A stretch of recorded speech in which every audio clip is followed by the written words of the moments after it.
अस्सलाम वालेकुम, hello and welcome to Coca Cola Asia cup special transmission presented by Surf Excel powered by Sparx and Spotify. मेरे साथ मौजूद है मेरा पैनल यूनुस खान, कामरान अकबल, शाहिद हाशमी, शोएब जट। अस्सलाम वालेकुम, वेलकम बैक वंस अगेन। वालेकुम अस्सलाम। 171 फॉर 5। अब से कुछ देर पहले तक भारत का स्कोर और बहुत ज्यादा परेशानी हो रही है स्पिनर्स के अगेंस्ट। अगर अच्छे स्पिनर हो तो ऐसा ही होता है, जो कमी हमें मिस हो रही थी। साथ साथ आपको यहाँ ये बता दें कि 10,000 रन मुकम्मल हो गए रोहित शर्मा के। छठे इंडियन हैं, 15वें ओवरऑल। और यूनुस, आपसे शुरुआत करते हैं रोहित शर्मा की बात करते हुए। मेकशिफ्ट ओपनर एक डिसीजन कैसे लाइफ बदल देता है। 2012 के एंड तक 81 मैचेस इनके, जिसमें 30 का एवरेज और सिर्फ 2 सेंचुरियां। जैसे ही ये ओपनर बने जैन 2013 के बाद से 8,000 रन एज ओपनर है इनके, और इनकी 3 डबल सेंचुरियां हैं। और क्या लाइफ बदली है रोहित शर्मा के लिए। आज 10,000 रन भी मुकम्मल हो गए, कैसा देखते हैं? बिल्कुल एग्जैक्टली ऐसा ही है। 10,000 रन करना अपने कंट्री के लिए बहुत बड़ी अचीवमेंट है। मैंने इसलिए कहा ना, बहुत बड़ी अचीवमेंट है कि 10,000 रन करने के लिए आपको बहुत मेहनत करनी पड़ती है और बहुत कंसंट्रेशन है।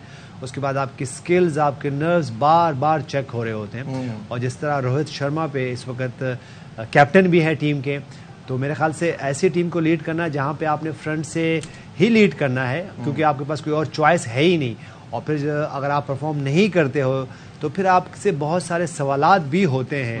आपको पता है कि जैसे ही हमारे अपने कंट्री में बाबर आजम परफॉर्म नहीं करते, और हमारी एक्सपेक्टेशन उनसे यही है कि वो हर मैच में आएंगे और 100 रन करेंगे और मैन ऑफ द मैच होंगे और आप अपनी टीम को जिताओगे। मेरे ख्याल से अमेजिंग परफॉर्मेंसेज हैं और अभी उनकी क्रिकेट अभी बाकी है, तो मुझे लगता है कि 2-3 हज़ार रन और उनकी तरफ से हम देखेंगे। कामरान, रोहित शर्मा के 10,000 रन मुकम्मल होने पर उनकी अब तक की परफॉर्मेंस, आउट ऑफ फॉर्म चल रहे थे, फॉर्म में आए, पाकिस्तान के गेम में भी 50 किया, यहाँ पे भी 50 किया, कैसा देख रहे हैं? देखिए, पहले आज की बैटिंग बड़ी ज़बरदस्त की है और बड़ा इंटेंट दिखाया एक्सपीरियंस प्लेयर और बड़ा प्लेयर कैसे मैच को लेके चलता है, पावर प्ले कैसे यूटिलाइज करता है। दूसरा, 10,000 रन करने पे मुबारकबाद। ऐसा प्लेयर डिजर्व करता है करना, जो एक प्रोसेस के साथ आया हो। 2007 में T20 वर्ल्ड कप में आया तो उस वक्त किसी को नहीं पता था, लेकिन टीम के जो प्लेयर्स थे वो कह रहे थे जब ये खेलेगा ना, सेटल होगा तो पता चलेगा दुनिया को ये क्या प्लेयर्स है। उस टाइम के प्लेयर्स जो कह रहे थे, बिल्कुल सही बात। और आया 6-7वें पे था। एक MS धोनी, ग्रेट कप्तान इंडिया का, ओवरऑल ग्रेट कप्तान, टॉप 2 में कहें तो MS धोनी उस टॉप 2 में आता है। ऐसा प्लेयर्स है जो प्लेयर्स बना के गया है, तो मेरे ख्याल से क्रेडिट देना चाहिए उस कप्तान को भी जिसने डिसीजन लिया, ओपन करवाई। आज 10,000 रन, मेरे ख्याल से उंगलियां कम हो जाएंगे, इंडियन प्लेयर इतने आ जाएंगे 10,000 रन करने वाले। ये चीज देखें कि बिल्कुल सही, अपने प्लेयर्स को कैसे वो ब्रांड बनाते हैं, तो वो नजर भी आया। यही अगला सवाल था शाहिद साहब आपकी तरफ आते हुए, कि हमें बाबर पे हम इतना डिपेंड भी इसलिए करते हैं कि गैप आया हमारे पास अच्छे बैट्समैन का, और फिर आपको दिखता है कि ये रोल मॉडल हो सकता है, तो हम उससे बहुत ज्यादा एक्सपेक्टेशन भी लगाते हैं बाबर आजम से। लेकिन यहां जो बात है, जैसे अभी कामरान ने कहा, एक तरफ विराट, फिर रोहित शर्मा। अब विराट आज तो नहीं चल पाए अनफॉर्चुनेटली, लेकिन कल उन्होंने जिस तरह से अपनी इनिंग को बिल्ड किया था in pressure game, and a lot goes to his fitness, क्योंकि उस 100 के अंदर सिर्फ 36 रन बाउंड्रीज के थे जब उनकी 100 मुकम्मल हुई है, बाकी सब उन्होंने डबल और ट्रिपल से बनाए हैं। तो दिस शोज के फिटनेस भी कितनी इंपॉर्टेंट है। दोनों बड़े ग्रेट प्लेयर हैं, और जिस तरह रोहित शर्मा का आपने कहा 2007 में आए थे, फिर 2008 में जब IPL शुरू हुई तो उनकी मेकिंग हुई, बनना शुरू हुए, वो बिल्डअप हुआ, और उनके बारे में कहा जाता था कि ये ऐसा बैट्समैन है कहीं पे भी छक्का मार सकता है, और छक्के मारने में बड़ा कमाल रखते हैं। 264 हाईएस्ट जो वनडे का है वो उनका है, 3 डबल 100 है। और जहां तक कोहली की बात है, अगेन अ ग्रेट प्लेयर। कल मैं ये देख रहा था कि उन्होंने 38 सिंगल अपने खुद के लिए, 39 सिंगल KL राहुल के लिए, 15 डबल अपने लिए, 6 डबल KL राहुल के लिए। डबल लेने में दुनिया का बेहतरीन प्लेयर है, डबल इस तरह लेता है। यानी टोटल उन्होंने 2618 गज भागे, जो तकरीबन 1.5 से 1.25 मील बनता है। यानी एक मैच में इतना भाग रहा है जो आदमी, इसका मतलब है उसकी टोटल कंप्लीट फिटनेस है। और वो बिल्ड करते हैं, वो चौके छक्के नहीं लगाना शुरू कर देते शुरू से, वो सिंगल से डबल से अपनी इनिंग्स बिल्ड करते हैं, और जहां मौका लगता है वहां बाउंड्री लगाते हैं, जहां मौका लगता है वहां छक्का लगाते हैं। ग्रेट प्लेयर की निशानी है ये। बिल्कुल सही है शोएब। अब तक के मैच की सिचुएशन भी साथ साथ बताते चलें, और ये मैच, हमारी नजरें इस मैच पे इसलिए हैं कि पाकिस्तान हमें इस पोजीशन में डाल देता है पाकिस्तान टीम कि हमें इंडिया की जीत के लिए भी अब दुआएं करनी पड़ती हैं। 172 फॉर 6, 36 ओवर का खेल मुकम्मल हो चुका है। पहले तो मैं वो जो आप बात कर रहे थे कि मेकशिफ्ट ओपनर जिंदगियां कैसे बदल देता है, हमारे भी एक ओपनर की बदल दी थी, 400 मैच खेल गए फिर माशाल्लाह। तो ऐसे होता है कि नीचे से जब ऊपर आते हैं करते हैं। देखिए एक बात हमें और भी मानना होगी कि वहां प्लेयर बनाने के लिए ग्रास रूट से काम होता है, सारी चीजें हमें बावर पे नहीं डाल देनी चाहिए, ठीक है। अब आप मुझे बताएं, द्रविड़ की बात करते हैं, आज उनके पास एक से बढ़कर एक है। अगर कोहली और शर्मा चले भी जाए ना, उनकी क्रिकेट रुकेगी नहीं। जैसे हमारे यहाँ से यूनुस खान और मिसबाहुल हक गए या मोहम्मद यूसुफ गए तो हमारी क्रिकेट एक किस्म की रुक गई है, मिडिल ऑर्डर नहीं मिल रहा, जो मर्जी आप बातें करें। तो उन्होंने द्रविड़ को अपॉइंट किया। हमने क्या किया, हमने जिनको फेल किया उनको लेकर आगे, ग्रांट ब्रैडबर्न की बात कर रहा हूं मैं, मिकी आर्थर को आपने लेकर आए, मिकी आर्थर बाहर से बैठ के आपके फैसले कर रहे हैं। जब फैसले बाहर से होंगे, जब आप कहेंगे पर्चा लिख के दे देंगे भाईजान ये पर्चा है, आपने पहले बॉलर से वहां से बॉल कराना है, दूसरे से वहां कराना है, 15वें ओवर में वो आएगा, 13वें ओवर में वो आएगा, आपका प्लान कुछ नहीं है, जो मैंने कह दिया आपने वही करके देना है। आप मुझे बताएं ना फिर कैसे होगा। सॉरी, इसके साथ ही मैं बाबर आजम को मुबारकबाद देना चाहता हूं कि आज आईसीसी का अवार्ड उन्होंने जीता और ये तीसरा अवार्ड जीता, पहले खिलाड़ी हो गए। लेकिन साथ ही मैं हाथ जोड़ के एक रिक्वेस्ट भी करना चाहता हूं, क्रिकेट में फ्लैट स्क्रीन का मैंने सुना था, फ्लैट कप्तानी नहीं होनी चाहिए। आपके पास बेहतरीन बल्लेबाज हैं, बेहतरीन बॉलर हैं, बेहतरीन फील्डर्स हैं, बेहतरीन ऑलराउंडर है और आप दावा करते हैं बेहतरीन कोचिंग टीम भी है, फिर रिजल्ट क्यों बेहतरीन नहीं आ रहा? इसलिए नहीं आ रहा कि आप पर्चे पे लिखी हुई जो इंस्ट्रक्शंस होती हैं उनको फॉलो करते हैं, ठीक है, फ्लैट कप्तानी करते हैं, जिसका नुकसान होता है आने वाले मैचेस में आप जीत सकते हैं फ्लैट कप्तानी। बात शोएब ने साथ साथ जो की, बड़ा मुझे सबसे अच्छी बात इस पूरे डिस्कशन में रखी कि सिर्फ बाबर पे नहीं डालना चाहिए। शोएब के मुंह से ये सुन के मुझे बहुत खुशी हुई। रियलिटी वो बतानी चाहिए। जैसे शायद भाई की मैं बात थोड़ी सी बात करूंगा, जैसे रोहित शर्मा की आईपीएल की बात की है, उस वक्त आईपीएल नहीं थी। सबसे बड़ा जो काम होता है ना प्लेयर बनाना, वो डोमेस्टिक रणजी ट्रॉफी से वो बना है, उसके बाद मुंबई की क्रिकेट उसने बहुत लेके चला। तो यही चीज अब मिडिल ऑर्डर की, जैसे शोएब ने बात की है, कोई सेटल नहीं होने दिया। मिडिल ऑर्डर के साथ बड़ी ज्यादती हुई है, सेटल हो रहे थे, उनको इश्यू बनाए गए of the ground, of the field, ये सारे बनाए गए हैं जिसकी वजह से वो सेटल नहीं हो सके, अपनी मर्जी के लाए गए हैं। तो इसलिए ये क्रिकेट बैटिंग लाइनअप का ये हाल है। पर्सनल इश्यू ठीक है साइड पे रखते तो ज्यादा अच्छा होना था। अच्छा, ग्रांट ब्रैडबर्न की हेड कोच की क्योंकि बात हो रही है तो उनकी भी एक अजीब मंतक है, वो भी आपको सुना देते हैं कि वो क्या कह रहे हैं। वो ये कह रहे हैं कि एक तरह से भारत ने हमें गिफ्ट किया है, हमारे लिए एक वेकअप गई है। तो देखते हैं वो क्या कह रहे हैं। We weren't good enough in the last 2 days. We haven't lost a game of cricket for 3 months, so it's a timely reminder that we need to turn up every day. It's actually a gift that we didn't win the fielding battle. There was a catch that split first and second slip. There was a potential catch at third man that didn't quite go to hand.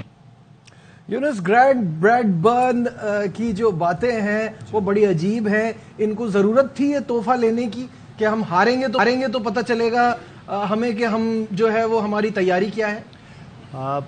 देखें, चलें, जब आप match हारे होते तो कुछ ना कुछ तो आपने कहीं ना कहीं से तो कुछ बोलना है आपने। तो चले, वो बेचारे जो भी ऐसे बोल गए। लेकिन मैं थोड़ी सी हिस्ट्री जानना चाहूँगा शायद भाई से भी, शोएब भाई से, कि ब्रैडबर्न की हिस्ट्री क्या है, ये कब से हमारे पास हैं और किस शेप में रहे, ये जरा हम यहाँ पे एक्सप्लेन कर दें तो ज्यादा अच्छा होगा। स्कॉटलैंड के कोच थे ये, न्यूजीलैंड में कोचिंग की है, फिर वुमेन्स कोच के साथ रहे, हमारी पाकिस्तान के फील्डिंग कोच भी रहे थोड़े फील्डिंग कोच, लेकिन उनको हटा दिया गया और फिर उसके बाद दोबारा ले आए। जाहिर है अब आपको इंटरनेशनल कोच नहीं मिल रहा तो आप हमेशा अपने लोकल लोगों पे, अपने ग्रेड्स पे रिलाय करें। थोड़ा सा मैं और ये तोहफे का लफ्ज गलत इस्तेमाल कर गए, इनको वेकअप कॉल कहना चाहिए ना, तोहफा नहीं, मैं कह रहा हूं हमें ये कोच तोहफा कहां से मिला? पाकिस्तान और इंडिया के मैच में क्या कुछ इन्वॉल्व होता है? सही बात है। एक चीज और आई ओपनर है, बता दूं, इन साहब को इस हद तक पावर दे दी गई थी कि ये पाकिस्तान के कोचेस के इंटरव्यू करते थे, डोमेस्टिक क्रिकेट के, ये स्ट्रेटजीज बताते थे, ये पाकिस्तान टीम के कैंप में स्ट्रेटजीज बताते थे कि भाई आपने ये करना है, आपने ये करना है, आपने ये करना है। मुझे एक बात बताएं, ये जो टीम बना के लाए हैं, एंड्रयू पॉटिक को आपने पाकिस्तान का बैटिंग कोच बना दिया, इंटरनेशनल क्रिकेट में 0 रन, और हटाया किसको? मोहम्मद यूसुफ, जिनके इंटरनेशनल क्रिकेट में 15,000 से ज्यादा रन। यार क्या कर रहे हैं आप अपने द बेस्ट को? अब यूनुस भाई बैठे हुए इसलिए ये बात ये ना समझिएगा उनके सामने कर रहा हूं। अब यूनुस खान को ये सिखाएंगे, हाँ, ये आ गए पिछले दौर में यूनुस खान टीम के साथ थे कि ये बताएंगे आपको प्लान क्या होंगे, ये मोहम्मद यूसुफ को बताएंगे, हमारे ग्रेड्स का भी इसमें किरदार है। एक मिनट, हमारे ग्रेड्स का भी किरदार है यार। सकलैन मुश्ताक, मोहम्मद यूसुफ आपको ग्रैंड ब्लड बन बताएगा कि क्रिकेट क्या होती है। अच्छा यूनुस, इसमें थोड़ा सा आपसे जानना चाहेंगे, क्यों इस पॉइंट पे कैसे पहुंची है बात कि अब हम इनसे डिक्टेशन लेंगे और हमारे ग्रेड्स जो कि हमारी क्रिकेट को, मैं समझता हूं जो पाकिस्तान की क्रिकेट को समझता है उसी को इस क्रिकेट में इन्वॉल्व होना चाहिए, इनको तो वो समझ में भी नहीं आती। फिर आपकी एक लैंग्वेज बैरियर भी है लड़कों के साथ, वो भी चल रहा होता है साथ साथ। एक मैं बात कह दूं, वो इसलिए यूनुस भाई बात करने से पहले वो इसलिए नहीं बोल सके, उनको अपनी नौकरियां बहुत प्यारी थी, डिबेट नहीं कर सकते थे। वो चाह रहे थे कि हमारा काम सीधा रहे, बाकी चाहे बाहर में हम लोग लग रहे टीम के साथ, इसलिए ये चीजें सामने नजर आ रही। इस वक्त ये सिचुएशन ऐसे पहुंची है। जी यूनुस, देखिए मेरे ख्याल से देखिए सबसे एसेंशियल ये है कि हमें इस पूरे सिनारियो को देखना भी बहुत जरूरी है, क्योंकि हुआ कैसे, क्या हुआ। अच्छा, हम फिर एक बात करते हैं, क्या इंडिया टीम के पास कितने ओवरसीज कोचेज हैं? No, zero. अच्छा, इससे पहले कोई कंट्रोवर्सी हुई जब हमने पास में देखा, बहुत सारे उनके कोचेज आए, और तो क्या मतलब है कि जबकि उनकी, अगर आप उनकी लीग की बात करें तो सारे ओवरसीज कोचेज होते हैं बिल्कुल, और सारी दुनिया के कोचेज जो कि लेवल 3, लेवल 4 जितने भी लेवल्स होते हैं, और उनको पास अपना एक्सपीरियंस भी होता है खेलने का, और उसके बाद उनके पास कोचिंग की भी एक एजुकेशन होती है। तो टीम इंडिया के पास क्यों नज़र नहीं आ रहे, ये समझने, ये पॉइंट समझना है। देखिए बाज़ औक़ात क्या होता है कि देखिए आपके पास पाकिस्तान जैसी, खैर ये बात नहीं करनी चाहिए मुझे, लेकिन मैं ये समझता हूँ कि पाकिस्तान जैसी मुल्कों में, टीमों में, बोर्ड्स में आपको डीलिंग करनी पड़ती है उन ऑफिशियल्स के साथ जिनको खुद भी इतना आइडिया नहीं होता। देखिए कहीं भी आप हेड कोच जाते हो, मैं अभी ये पिछले दिनों कैंट काउंटी का एक बैटिंग कोच की रिस्पॉन्सिबिलिटी मैं देख रहा था उसमें, तो उसमें जो उनकी नीड्स थी ना, वो इतनी सारी नीड्स थी कि उसने ये भी करना है, ये भी करना है, ओपोनेंट बॉलर्स पे भी काम करना है, पूरे जो ना 2 साल का पूरा उन्होंने एक प्लान देना है, तो बहुत मुश्किल होता है। हमारे जैसे मुल्कों में क्या होता है कि मैं देखता हूँ अक्सर कोचेज आते हैं, वो रहते ही नहीं यहाँ पे, और बाहर होते, कोई उनसे पूछना नहीं होता कि उन्होंने गेम डेवलपमेंट में कोई प्लान, कोई गेम देना है, कोई प्लान देना है हर बैटर्स के लिए, हर प्लेयर्स के लिए, और फिर उसके बाद जो नीचे की क्रिकेट होती है उसमें भी देना है। तो यहाँ पे ऐसा होता नहीं है, तो इसलिए हमारे लिए बड़ा ईजी है कि कहीं से भी ओवरसीज कोच ले आओ और फिर उसकी सुनते रहो। और वो क्योंकि हम, और फिर एक कुछ लोग ऐसे भी कहते हैं कि जी ये जो ओवरसीज कोचेज आते हैं तो ये कोई पसंद नापसंद नहीं करते, और जब अपने कोचेज होते हैं तो पसंद नापसंद कर रहे होते हैं। तो शायद ये बड़ी लंबी डिबेट है। इसमें एक प्रॉब्लम ये है ना कि ठीक है, वो पसंद नापसंद की तो बात नहीं है, लेकिन उनका भी स्टेक पे कुछ नहीं होता, वो भी नौकरी के लिए आते हैं, वो देखते हैं कौन स्ट्रांग है, उसके पीछे कोई भी आए, वो प्लेयरों की सियासत में नहीं पड़ते, प्लेयरों की सियासत में इतना नहीं पड़ते। इंडिया लाया अपने कोचेज, डंकन फ्लेचर लाया, गैरी कर्स्टन लाया, जॉन ग्लॉस्टर फिजियो लेके आया, उन्होंने क्या किया, सबसे सीखा और अपने प्लेयरों को मैच्योर किया, अपने सिस्टम को अच्छा किया।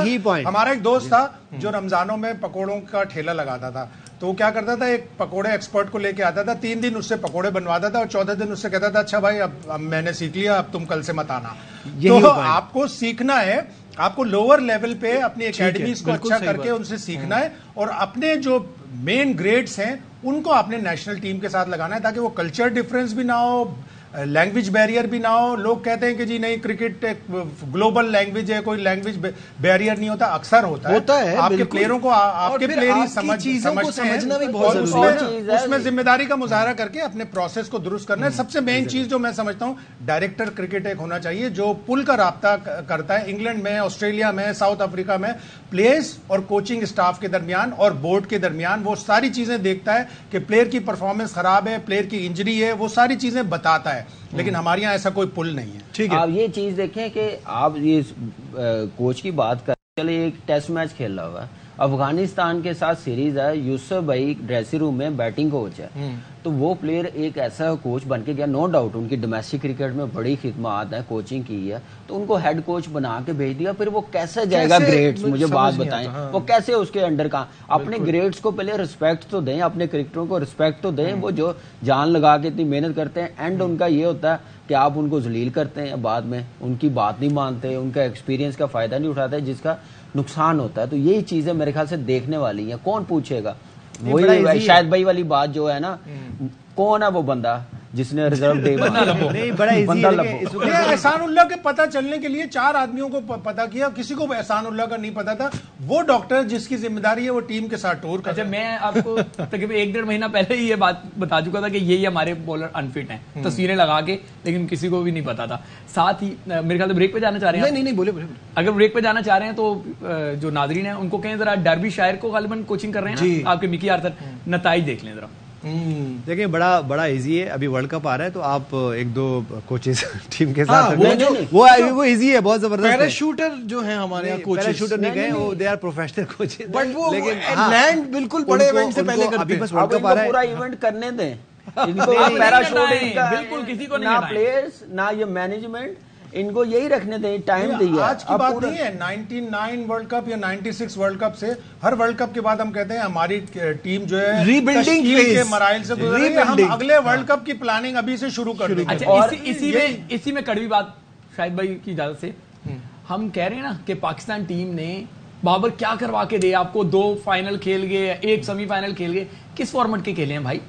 आपने T20 फॉर्मेट के खेले हैं। 2017 की चैंपियंस ट्रॉफी आपने जीती, उसके बाद से आपने वनडे टीम के लिए क्या इन्वेस्ट किया है? मुझे इसका जवाब दे दे कोई जवाब नहीं है, क्योंकि आपने इसको सीरियस ही नहीं लिया। सही, बड़ी टीमों के साथ खेले भी नहीं, बड़ी टीमों के साथ खेले नहीं है, जिन टीमों के साथ खेले उनमें मेन प्लेयर नहीं थे, तो आपने आप अभी तक आपको पता ही नहीं चल रहा था कि आप कहां खड़े हैं। आज आपको पता नहीं चल रहा था। देखिए आज जो हमें प्रॉब्लम हो रहा है ना, देखिए इसमें बहुत सारे अवामिल हैं इसमें अवामिल ये देखने के, जब आज हम फ़खर ज़मान की बात करते हैं कि फ़खर ज़मान को कहाँ इतना मौका मिल सका।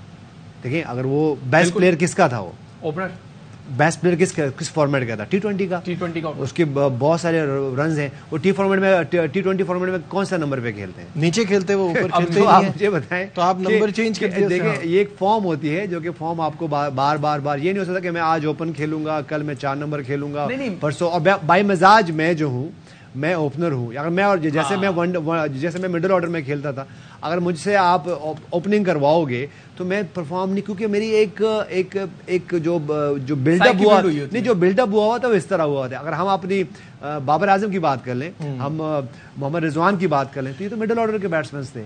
तो इनको ठीक है, बहुत अच्छा खेल रहे हैं, मैं इनकी उस पर क्वेश्चनिंग पे बात नहीं कर रहा हूँ, लेकिन आप एक बात समझिए, उन ओपनर्स का क्या फॉल्ट है या उनका क्या कसूर है जो डोमेस्टिक में खेलते हैं। अगर इसी तरह हमने करना है कि हमने मेक शिफ्ट जो मिडिल ऑर्डर होते हैं वो आप उठा लेंगे, या हम या ये कर लेंगे कि एक यंग बच्चे जैसे नसीम शाह को जिस वक्त पिक किया गया, क्या वो सही था? मैं आज के नसीम शाह की बात नहीं कर रहा हूँ। मैं जब ऑस्ट्रेलिया टूर पे गए, कितने साल का था वो? अच्छा, पास में भी ऐसे होते रहे, ऐसा नहीं है कि पास में यंग फास्ट बॉलर नहीं आए हो, या छोटी उम्र में ग्रेट जावेद मियांदाद बहुत छोटी उम्र में आए थे, लेकिन वो प्लेयर बने हुए थे। आप यहाँ ला के टीम के साथ प्लेयर बनाओगे। अब इसी तरह है कि देखिए अब वर्ल्ड कप आ रहा है, आप किसी को भी पूल में से उठा लें कि अभी शादाब खान की बॉलिंग नहीं हो रही, या हम आउट ऑफ द बॉक्स, और आउट ऑफ द बॉक्स भी हमारे पास कुछ इवेंट्स में प्लेयर्स गए हैं। वो आउट ऑफ द बॉक्स कहाँ गए? मोहम्मद हसनैन, वो किधर गए? वो टीम के साथ ट्रैवल करते करते वो खेले नहीं, चैंपियन ट्रॉफी में से पूरी नहीं खेले, या वर्ल्ड कप का कुछ इस तरह था। वो फिर क्या हुआ उसके बाद? 19 का वर्ल्ड कप। हाँ, उसके बाद वो आज कहाँ है? वो आज वो कहाँ है आउट ऑफ द बॉक्स? वो सरप्राइज पैकेज। इस डिस्कशन को बहुत से अवामिल हैं, इस डिस्कशन को आगे बढ़ाएंगे।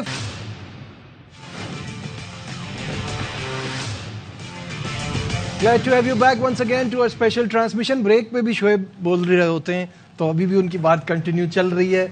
186 for 8 इस वक्त स्कोर है भारत का, और सवाल बन रहा है कि ऐसा क्या कर रहे हैं। एक और भी आउट हो गया है, और ये विकेट 9 आउट हो गए श्रीलंका ने ली है। शानदार परफॉर्मेंस श्रीलंकन बॉलर्स की। आपकी सीट पे आ जाए। नहीं, सीट यही सही है। अच्छा, किसने आउट किसने किए हैं? ये स्पिनर ने आउट किए, वो इसी पे आ रहा हूँ। 20 साल के वेला लागे क्या परफॉर्मेंस कल का बच्चा हमें सिखा रहा है। देखिए, एक स्पेशलिस्ट की यही तो क्लास होती है कि ऊपर से मार पड़ी है, पहले 11-12 ओवरों में 80+ रन हुए हैं, आउट कोई नहीं है। वो आया, उसने आउटस्टैंडिंग बॉल किया, जो गिल आउट हुआ बोल्ड। उसके बाद कोहली को, टॉप के प्लेयरों को जिन्होंने बड़े रन्स किए हुए हैं, 4 प्लेयरों को आउट किया उसने, फिर 5 आउट किए। बड़ी जबरदस्त बॉलिंग किया, विकेट के मुताबिक किया। बचने के लिए उसने बॉलिंग नहीं की। उसने देखे 12 ओवरों में 80+ रन लगे हुए हैं, तो उसने पहला बॉल किया तो स्लिप रखे किया, ये दिलेरी है स्पेशलिस्ट की। तो यही चीज हम लोग कहते हैं कि हमारी टीम में होने चाहिए। ऐसे स्पेशलिस्ट होंगे तो फिर ऐसे रिजल्ट आएंगे, ऐसी परफॉर्मेंस आएगी, जिसकी वजह से उसने इस पिच को बड़े अच्छे तरीके से यूज किया, पिच के मुताबिक बॉलिंग की और दिलेरी के साथ बॉलिंग की। यही चीज हम लोग डिमांड कर रहे हैं अपने स्पिनर से कि ऐसे खिलाएं और ऐसे बॉलिंग करें। शाहिद साहब, जिंक्स इन दी आर्मरी, एक विराट कोहली की भी लेफ्ट आर्म स्पिनर पे 2022 से कोई अच्छी परफॉर्मेंस नहीं है। जल्दी शॉट खेल गए और वेला लागे ने बहुत आउटस्टैंडिंग बॉलिंग की है। पिच जब रिपोर्ट बता रहे थे उस वक्त मैथ्यू हेडन ने कहा था कि इस पे स्पिनर्स बड़े कामयाब होंगे और इसीलिए इंडिया ने शरदुल ठाकुर की जगह अक्षर पटेल को इस मैच में खिलाया, यानी 3 लेफ्ट आर्म स्पिनर्स के साथ वो गए हैं मैदान में। तो अगर किसी तरह 200 तक पहुंच जाते तो अच्छा एक फाइटिंग स्कोर होता, लेकिन अभी भी श्रीलंका को इतनी आसानी से रन नहीं बनाने देगा इंडिया, और इंडिया के लिए भी बड़ा मुश्किल हो जाएगा। अगर वो ये मैच हारेंगे तो उनको आगे के लिए एक प्रॉब्लम हो सकता है, और उनके लिए कि जी वर्ल्ड कप के होस्ट हैं और हम अगर हार गए श्रीलंका से तो एक प्रेस्टीज की तो बात है। बिल्कुल सही। लेकिन वेला लागे का बताऊं कि पिछले साल जो जूनियर वर्ल्ड कप हुआ था उसमें टॉप विकेट टेकर थे पूरे टूर्नामेंट के, 17 आउट थे और 260 के करीब रन थे। तो उसी वक्त जयवर्धने ने कह दिया था कि ये नेक्स्ट सुपरस्टार है, स्पिनिंग ऑलराउंडर बेस्ट हो गई। बिल्कुल।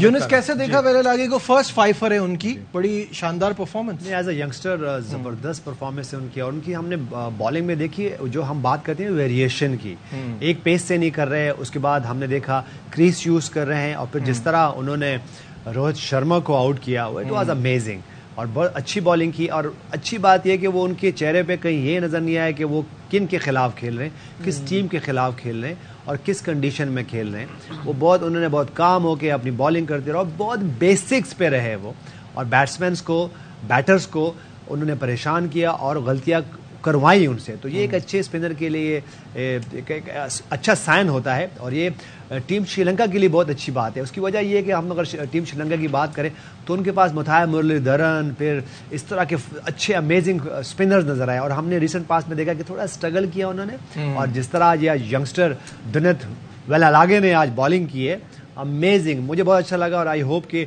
ये इस तरह के यंगस्टर जब आते हैं और वो जब परफॉर्म करते हैं बड़ा अच्छा लगता है। इसी तरह जिस तरह ईशान किशन ने हमारे खिलाफ पहला मैच में वो यंगस्टर ने जिस तरह परफॉर्म किया, तो बड़ा अच्छा लगता है कि ऐसे यंगस्टर जब आपके गेम में आते हैं, चाहे वो आपके ओपोनेंट ही क्यों ना हो, जब उनकी परफॉर्मेंस होती है तो बहुत अच्छा लग रहा होता है।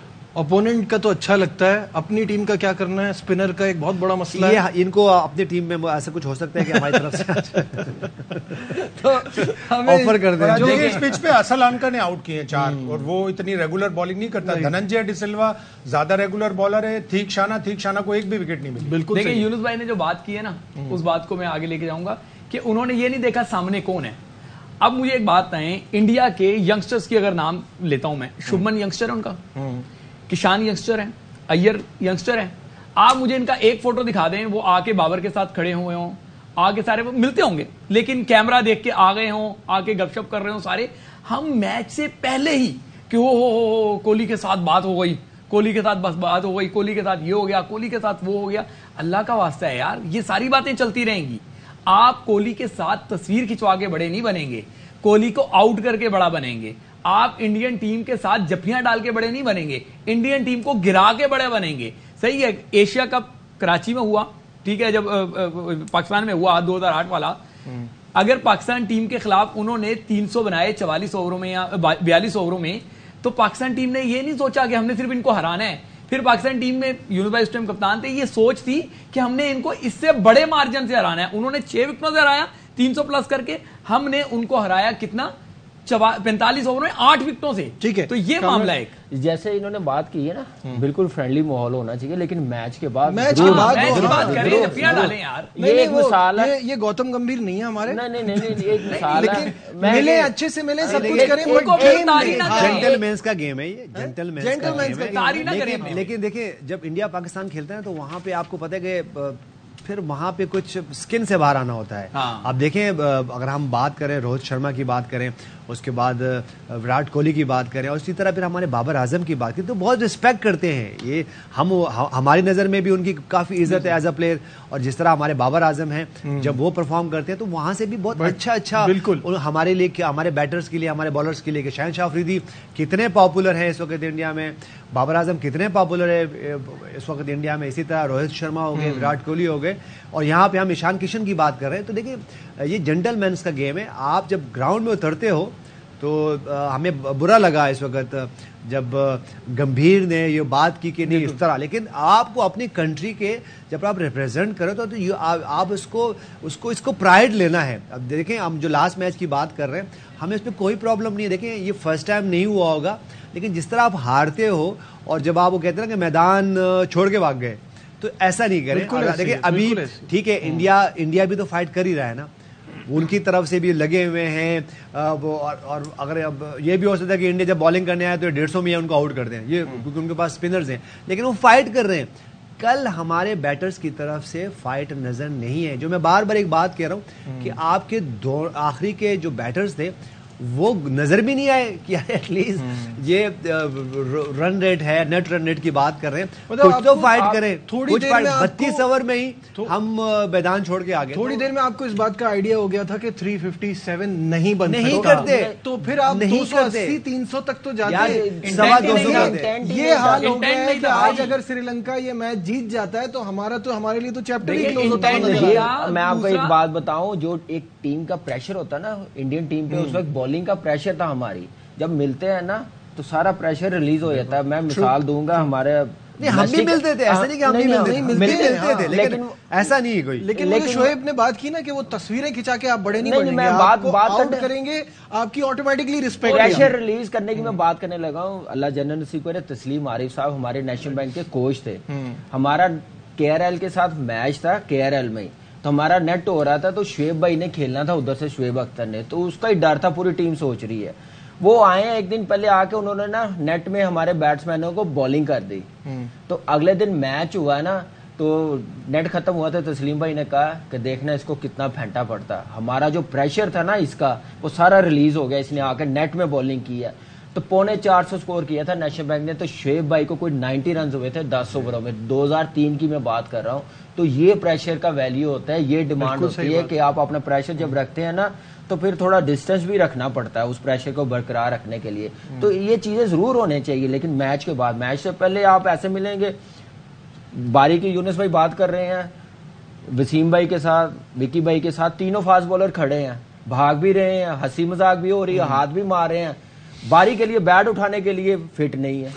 ये कौन सा तरीका, ये कौन सा एटीट्यूड है, ये कौन सा मेरे ख्याल से यंगस्टर है। एक सेकंड में, यंगस्टर नसीम शाह, क्या हुआ उसको, ये इसी को कहते हैं चल जाके बॉलिंग कर, 4 बॉल खत्म करके आ।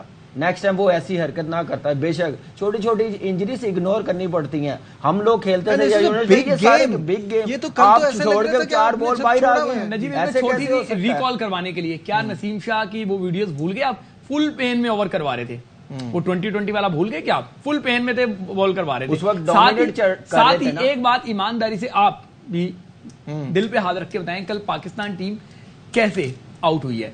डर के आउट हुई है। वो तो ना टिकने के लिए खड़े थे, ना मार रहे थे, डर के आउट हो रहे थे। कल दिल पे हाथ रख के बता रहा हूं। द पॉइंट इज, इन्होंने गिव अप किया हुआ था।